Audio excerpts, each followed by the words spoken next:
Saludos, buenos días, ¿cómo están ustedes? Bueno, ante las vicisitudes que se me han presentado para poder trasladarme y en vista de que el servicio de taxi tiene un costo bastante elevado, prefiero entonces, digamos, para cumplir con la universidad, pero fundamentalmente con todos ustedes, estudiantes de obligaciones de tercer año de Derecho de la Universidad Rómulo Gallegos, hacer este video que permita pues adelantar estos temas de interés. No pretendemos hacer una clase de erudición sobre el tema y demostrar sapiencia del profesor, del docente en torno al tema, sino que quiero ser mucho más didáctico y para ello me voy a valer de herramientas que, bueno, nada, la bibliografía que tenemos del doctor Eloy Maduro Luyando en un libro que es una edición, digamos, actualizada y comentada por el doctor Emilio Peter Sucre, y aquí tienen, es el tomo 1 del curso de obligaciones, y este texto nos va a servir como una especie de guía para, digamos, ir adelantando los temas que a continuación vamos a comenzar a estructurar.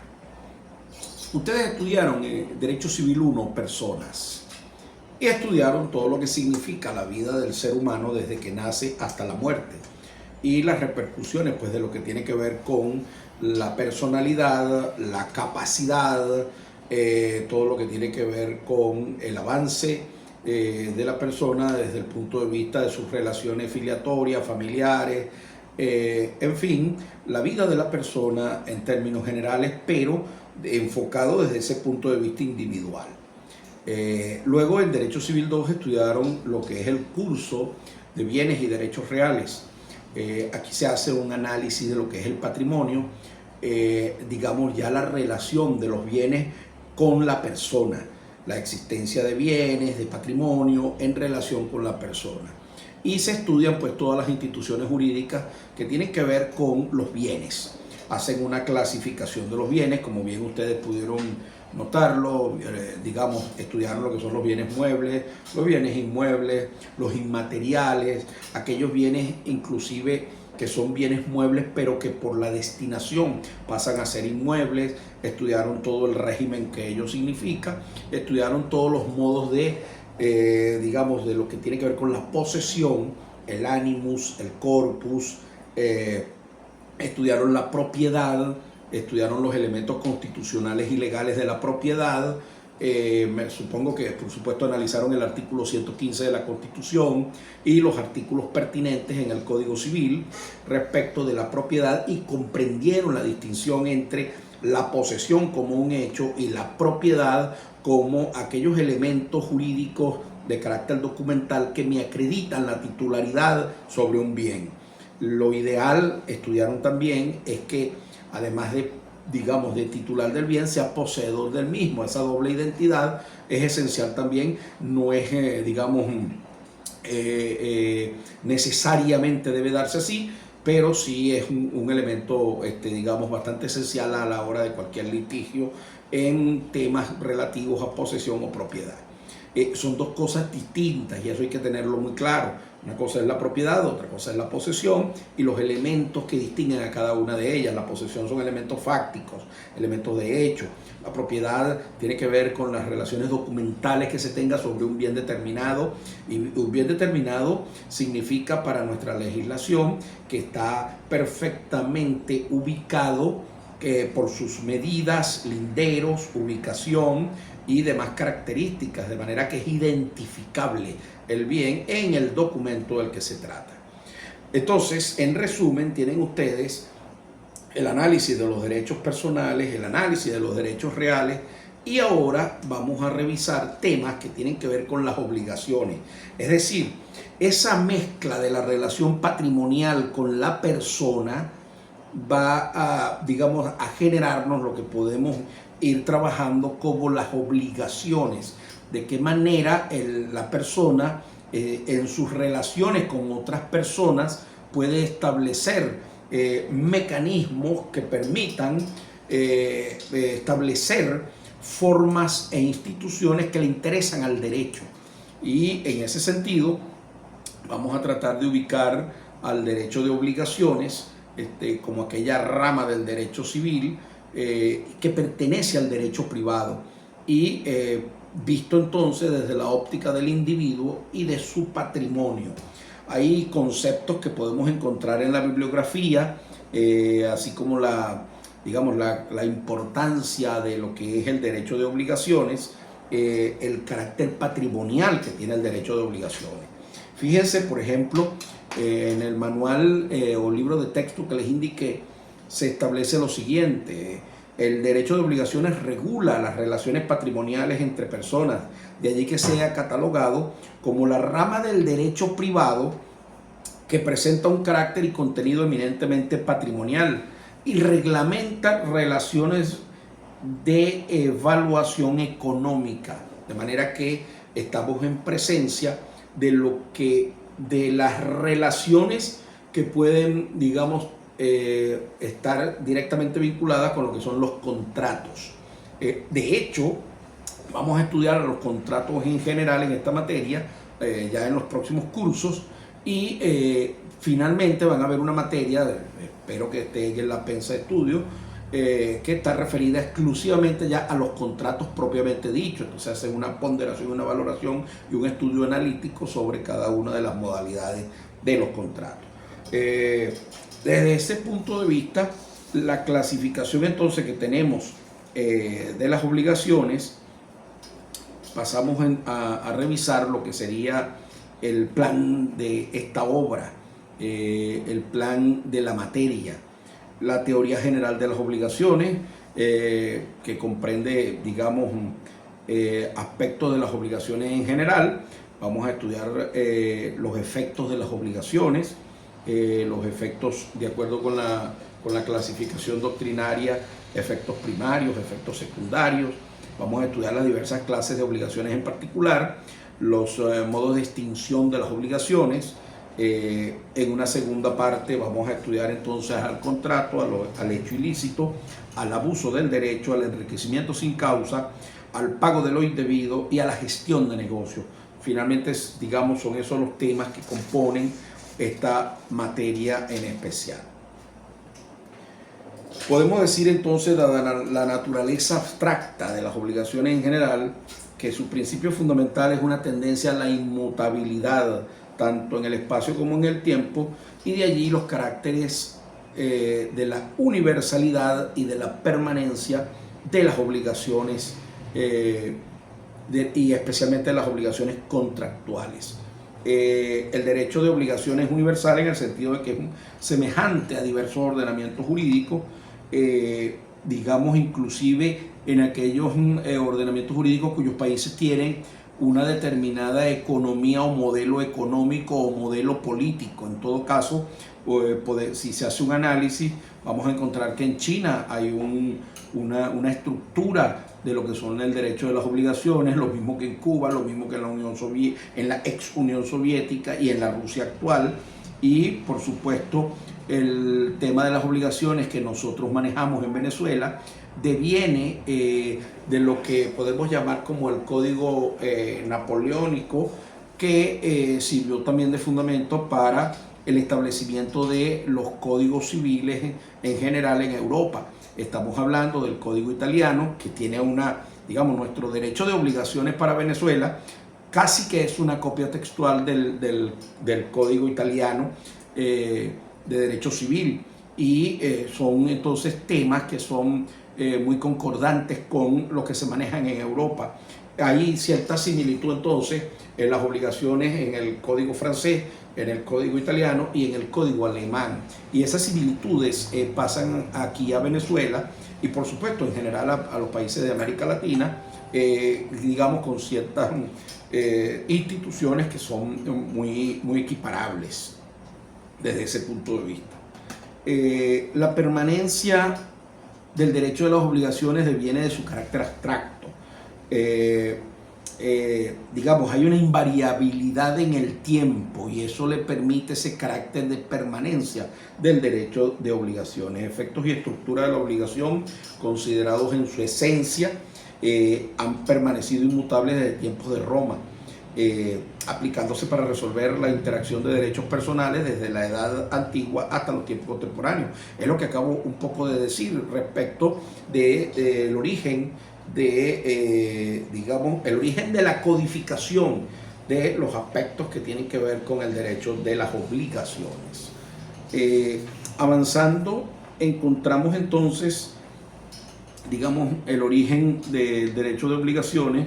La podemos estudiar desde la Roma hasta la actualidad. Creo que los aspectos, digamos, fundamentales de esto, que son los que acabo de mencionar, tienen que ver con el Código Napoleón. Digamos que se le describe como el monumento jurídico más grande del siglo XIX y representa la tendencia a la sistemática en el campo de las obligaciones. De manera que yo creo que allí podemos encontrar, digamos, el punto de partida de la codificación, especialmente en materia de unificación.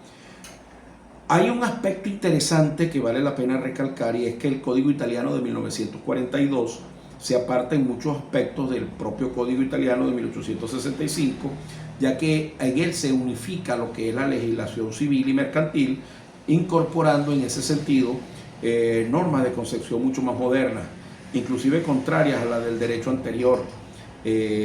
Acoge una doctrina mucho más avanzada, dice la literatura, de los juristas italianos de la época. Al apartarse un poco del código napoleónico, tiene diferencias con nuestro derecho positivo en ese sentido, y por lo tanto el estudio de la doctrina italiana posterior a 1942 requiere un conocimiento cabal de esas diferencias para poder aplicar y comprender las obligaciones en el derecho venezolano. En cuanto a la evolución de las obligaciones en el derecho venezolano, tiene que verse desde la evolución propia de nuestra legislación. En Venezuela puede distinguirse en materia de obligaciones 5 grandes etapas, dice nuestra literatura. La que se extiende hasta la creación de la Gran Colombia, que sería la primera, la comprendida desde la Gran Colombia hasta 1862. Digamos que en 1862 es cuando se promulga nuestro primer Código Civil, y ese es un aspecto, un hito histórico de interés. Luego tenemos los códigos del 1862 y 1867. Luego tenemos la etapa comprendida entre 1873 y 1922. Y finalmente el código de 1942, digamos que prácticamente el código que se viene desarrollando con algunas modificaciones que hubo hacia el año 1982. Avanzando en estos aspectos, este análisis del código, de nuestro Código Civil, resulta pertinente por cuanto en él están contenidas todas las normas que vamos a revisar de esta materia. Todo esto está establecido en el Código Civil, así como cuando estudiaron personas en Derecho Civil 1, está toda esa materia desarrollada en el Código Civil. Luego estudiaron lo que es derechos reales, Derecho Civil 2, lo que hablé sobre la posesión y la propiedad, sobre el patrimonio, está también desarrollado en nuestro Código Civil, e igualmente el derecho de obligaciones lo vamos a encontrar regulado en nuestro Código Civil. A guisa de conclusión en esta materia, podemos decir que el Código Civil venezolano vigente de 1982 en materia de obligaciones es un derivado del Código Napoleón, depurado y mejorado por el Código Civil italiano de 1865, modernizado y puesto al día por el proyecto franco-italiano de las obligaciones de 1927, con algunas normas tomadas de la legislación española y prácticamente sin ninguna norma autóctona. Esta conclusión tiene gran importancia práctica para el estudio de las obligaciones en el derecho venezolano. La doctrina francesa y belga, aún la más moderna, tiene como legislación subyacente el Código Napoleón. La doctrina italiana, hasta 1942, tiene el Código Civil de 1865 como ley subyacente. Tanto uno como la otra fueron fuente de inspiración para el proyecto franco-italiano de las obligaciones. Tales doctrinas son en consecuencia aplicables al derecho venezolano de las obligaciones. Estos aspectos históricos vale la pena referirlos en el sentido que, digamos, allí está la génesis de nuestro derecho de obligaciones. Pero no hay que perder la perspectiva de que esto viene de Roma, de que esto viene, digamos, desde el Imperio Romano, desde los aspectos republicanos, hasta nuestros días, con esos matices que vienen dándose en Europa una vez que pasada la Edad Media comienza pues una influencia importante acerca de lo que es el mercantilismo, entre otros aspectos historicistas que bueno, que no vienen al caso, pero que forman parte sin duda alguna de aquellos aspectos que hay que estudiar en la evolución histórica o en el desarrollo histórico de la actividad humana para llegar a este tipo de digamos, nociones que nos ubican acerca de esta materia como es las obligaciones. Hay un concepto fundamental que ustedes tienen que manejar para la comprensión del derecho de las obligaciones en general. Este concepto tiene que ver con el principio de la autonomía de la voluntad.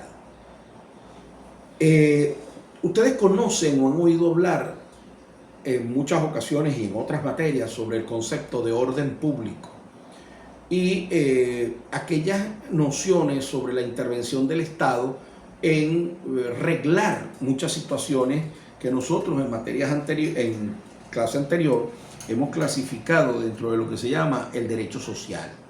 Hemos ubicado en ese derecho social el aspecto del derecho del trabajo, el derecho de niños, niñas y adolescentes, el derecho de protección en general, el derecho agrario, y hemos señalado en ese aspecto que las partes allí no son libres de contratar lo que a ellos a bien tengan, sino que están sometidos a un tutelaje por parte del Estado, expresado medidas de protección en las legislaciones correspondientes. Si usted revisa el código, si usted revisa la ley orgánica del trabajo, los trabajadores y las trabajadoras, si usted revisa la ley de desarrollo agrario, la ley de tierras y desarrollo agrario, o la ley orgánica para la protección de niños, niñas y adolescentes, entre otras normativas de este carácter, ustedes van a encontrar que hay una serie de normas que están dirigidas a determinar cómo son las cosas en ciertos aspectos, o por lo menos cuáles son aquellos mínimos aplicables en materia específicamente de derechos, los mínimos aplicables. De manera que las partes no tienen allí una libertad contractual para establecer su libre voluntad. En materia de obligaciones, sí vamos a encontrar una libertad respecto de la expresión de la voluntad personal en el establecimiento de las relaciones contractuales. De hecho, las relaciones contractuales van a ser el resultado de la discusión entre las partes acerca del negocio jurídico del que se trate y que se va a expresar en un documento que vamos a llamar contrato. Esa relación contractual entonces va a ser producto de la expresión de la voluntad de las partes, digamos, traducidos en acuerdos sobre aquellos aspectos donde hubo esa situación de establecerlo de ese modo. Estamos entonces frente a la teoría fundamental en el derecho de obligaciones, que es la teoría de la autonomía de la voluntad de las partes. El principio de la autonomía de la voluntad de las partes implica la libertad de las partes al contratar. En ese sentido, son escasísimas las limitaciones que el Estado establece vía legislación. Yo pudiera decir como una limitante a la voluntad, a la autonomía de la voluntad, por ejemplo, respecto del objeto en el contrato, ya veremos eso más adelante qué significa, el objeto tiene que ser lícito, necesariamente lícito, es decir, la autonomía de la voluntad de las partes no significa una libertad absoluta, porque no podemos contratar sobre aquellas materias que son de objeto ilícito. De manera que ahí entonces hay una limitante clara. ¿Y por qué hay esa limitante? Bueno, porque allí sí aplicaría un poco ese principio de orden público que busca el sostenimiento puro y simple de la paz social. Por lo tanto, la autonomía de la voluntad de las partes va a encontrar como ciertas limitaciones en ese aspecto. vamos a decirlo con la literatura, que el principio de la autonomía de la voluntad de las partes implica la libertad de las partes al contratar, principio que alcanza su máxima y plena vigencia durante el siglo XIX, coincidiendo con el auge del liberalismo económico. Entre nosotros, el principio de voluntad llega a su mayor vigencia con la ley del 10 de abril de 1834 sobre la libertad de contratación. Sin embargo, por la ley del 28 de abril de 1848 ya se establecen limitaciones. Desde fines del siglo XIX y durante todo el siglo XX se continúa restringiendo este principio por diversas causas, siendo de advertir que aún con el surgimiento del neoliberalismo económico subsisten la mayoría de esas limitaciones. Uno de los aspectos que aquí debemos resaltar es que, por ejemplo, en la Constitución de 1961 las libertades económicas estuvieron suspendidas prácticamente desde la aprobación de la Constitución de 1961 hasta el segundo gobierno del presidente Rafael Caldera, que es donde hay una mayor apertura económica, liberándose aquella suspensión de los derechos económicos que estaba allí latente y yaciente, ¿no? Una restricción a los derechos económicos es, un golpe mortal a la autonomía de la voluntad de las partes. Por lo tanto, esos son aspectos que tenemos que tener en cuenta a la hora de la comprensión de esta autonomía de la voluntad. ¿Qué busca? ¿Cuáles serían las excepciones o las restricciones o las limitaciones a la teoría de la voluntad de las partes o a la voluntad de las partes en general? Bueno, el concepto de la protección del débil jurídico. Aun cuando yo personalmente no estoy de acuerdo con el concepto de débil jurídico, porque el concepto de débil jurídico choca directamente contra la Constitución, en el sentido de que la Constitución en el artículo 21 establece que todos somos iguales ante la ley. Si todos somos iguales ante la ley, no puede haber un débil jurídico y uno fuerte jurídico. Aquí lo que estamos es en presencia de debilidades de carácter económico, en todo caso. Y extendiendo el concepto, pudiéramos hablar de debilidades desde el punto de vista social. Y extendiendo el concepto, por eso lo digo. Pero fundamentalmente lo que estamos encontrando son débiles económicos. ¿Dónde se aprecia mayormente esto? En el derecho del trabajo. En el derecho del trabajo, el trabajador está, en una disminución económica frente al patrono, que es el que tiene la titularidad sobre el concepto socialista de los medios de producción, ¿no? Es el propietario de los medios de producción, el titular de los medios de producción, y en ese sentido el trabajador está disminuido económicamente en una relación jurídica.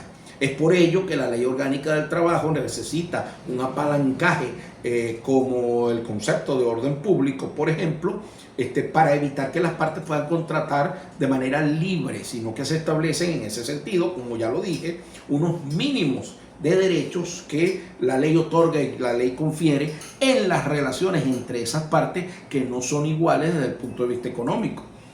Sin embargo, la doctrina habla de la protección del deber jurídico, considerando así algunas categorías que no tienen el poder suficiente para contratar libremente ante su contraparte. Y de ejemplo dan, el trabajador frente al patrono, el inquilino frente al casero, los pequeños agricultores frente al terrateniente, el asegurado frente al asegurador, el consumidor frente al comerciante, la víctima del daño causado por cosa frente al propietario. Entonces encontramos allí una protección a ese débil jurídico, pero que en definitiva pudiera ser un débil económico en la relación. Otra limitante que tiene, que restringe la teoría de la autonomía de la voluntad, tiene que ver con la intervención del Estado en la regulación de la economía. No estamos en presencia de un mercado libre, abierto, donde las partes puedan pactar como quieran, sino que hay una serie de regulaciones que van a controlar el mercado.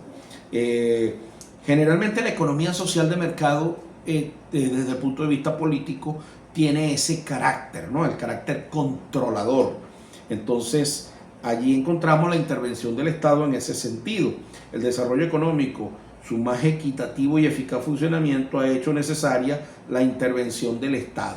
Bueno, uno pudiera estar de acuerdo o no con esas dos primeras oraciones que están establecidas en la bibliografía. Yo particularmente no estoy de acuerdo.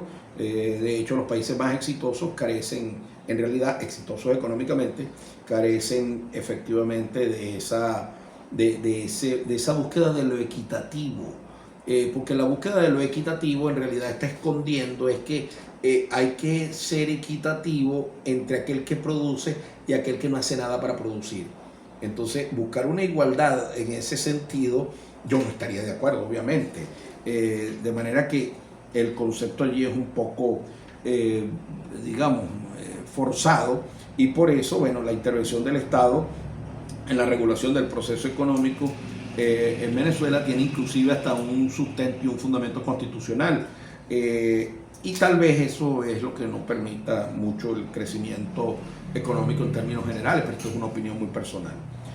Bueno, la masificación de ciertas actividades, tales como los servicios públicos, por ejemplo, telefonía, electricidad, acueducto, actividades bancarias, tarjetas de crédito, seguro, transporte, hacen necesaria, dice el texto, la uniformidad de la contratación por ser una práctica imposible la discusión individual de cada contrato. Es decir, bueno, claro, digamos, en materia de servicios públicos, en realidad el usuario del servicio público, el cliente de esas empresas, en realidad en esos contratos no hay ninguna discusión, no hay ninguna autonomía de la voluntad, porque en los contratos de adhesión, que en definitiva es lo que contiene cualquier contrato de servicio público, una de las partes no tiene derecho, no tiene nada que negociar, digamos, en la relación contractual, sino que te adhieres a unas normas ya preestablecidas por una sola de las partes. Esto entonces se entiende como una limitante a la autonomía de la voluntad. Otra es la tipificación como delitos de aquellos incumplimientos de ciertas obligaciones. Hay que entender aquí dos aspectos. Digamos, para ir aclarando, en los contratos civiles uno puede establecer cláusulas penales que no guardan relación con el derecho penal propiamente dicho, en atención a ello, sino que son penalidades, en términos generales la expresión, penalidades ante los incumplimientos que van a tener es una consecuencia jurídica que va a ser económica, es decir, un resarcimiento por el daño causado. Cada vez que estamos en presencia de un daño, la forma de subsanar el daño es a través de la indemnización, de manera que el término en derecho indemnización siempre va aparejado a la existencia de un daño. Esta tipificación como delito de incumplimiento de ciertas obligaciones, digamos, la prisión por deuda desapareció hace mucho tiempo. Desde la antigüedad, desde la Roma antigua, había, digamos, sanciones por deudas. De hecho, el deudor podía pasar en Roma, podía pasar a ser propiedad del acreedor. Hay una situación que es anecdotaria y que, digamos, forma parte de la historia. Aquí voy a divagar un poquito. Tiene que ver con la Rocca Tarpeia en Italia.